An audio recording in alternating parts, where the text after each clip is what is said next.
Hello, কে বটে? কেনে চিনতে লাগছিস? ও, তুই বল কেন ফোন করেছিস?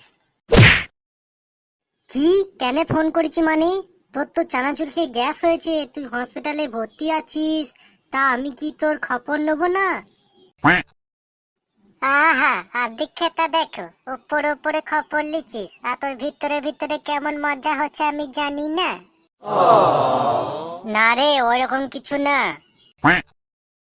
হ্যাঁ কি না সেটা তোকে আর বলতে হবে না, আমি বুঝতে পারছি।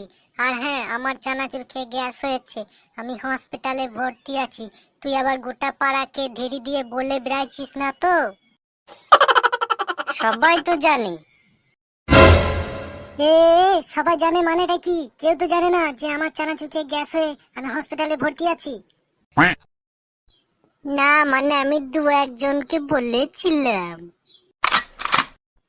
বাস, এতেই কাজ হয়ে গেছে।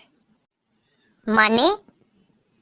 মানেটা খুব স্পষ্ট, দেখ তুই দু একজনকে বলেছিস, ওই দু একজন আবার আরো একজনকে বলবে, ওরা আবার আরো একজন করে বলবে, এমনি করে তো সব ছড়াবে, আর কিছু করার নাই। এটা আবার কিসের আওয়াজ বেরোলো রে? ওইটা রজনীগন্ধা সেন বেরোলো রে। এ